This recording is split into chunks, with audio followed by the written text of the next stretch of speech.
Hi రా చిట్టుపేట, ఈరోజు నీ నేమింగ్ అండ్ క్రెడిల్ సెరమనీ అయ్యింది. అది ఎలా జరిగిందో ఒక లుక్ వేద్దామా? మన ట్రెడిషన్ ప్రకారం బేబీ పుట్టిన 21 days కి స్పెషల్ ఫంక్షన్ చేస్తారు. సో ఆ రోజు మన దగ్గరలో మిల్టన్ కిన్స్ లో ఉన్న సాయిబాబా టెంపుల్లో నేమింగ్ సెరమనీ పూజ చాలా బ్యూటిఫుల్ గా జరిగింది. పూజ మధ్యలో లిటిల్ ప్రిన్స్ పేరు కూడా అఫీషియల్ గా రివీల్ అయ్యింది. పూజ అయ్యాక ఈవినింగ్ టైమ్ మన ఫేవరెట్ అత్తలు మామూలతో కలిసి ఒక fun name guessing game arrange చేశాం. ఆ నేమ్స్ మనకు మ్యాచ్ అయ్యాయో చూద్దాం. మీరా, శివన్, ఓకే, ఇషాన్, శివన్,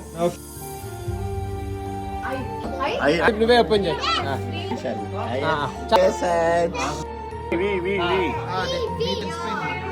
ఫైనలీ మన లిటిల్ ప్రిన్స్ పేరు రివీల్ అయింది, ఇష్విక్. ఇష్విక్ నేమ్ కూడా చాలా special, same like Anshi. Ish అంటే lord Shiva or Govinda and meaning god's blessing or one with divine energy. So ఆ తర్వాత ఆ క్రెడిల్ సెరమనీ మంచి lullabies and blessings and love మధ్య చాలా హ్యాపీగా కంప్లీట్ చేసుకున్నాం. సో ఈ నేమింగ్ అండ్ క్రెడిల్ సెరమనీ యొక్క ఇంపార్టెన్స్ అండ్ మన ట్రెడిషన్ లో దానికి ఉన్న సిగ్నిఫికెన్స్ గురించి మన అన్షక్క వీడియోలో ఫుల్ గా చూసుకోవచ్చు. అక్కడ ఈ సెరమనీ బ్యూటిఫుల్ మీనింగ్ ఏంటి తెలుసుకోవచ్చు. ఇంకా మన లైనప్ లో చాలా బ్యూటిఫుల్ సెరమనీస్ ఉన్నాయి, మెల్లగా ఒక్కొక్కటి కలిసి తెలుసుకుందాం. ఓకేనా? చలో మరి.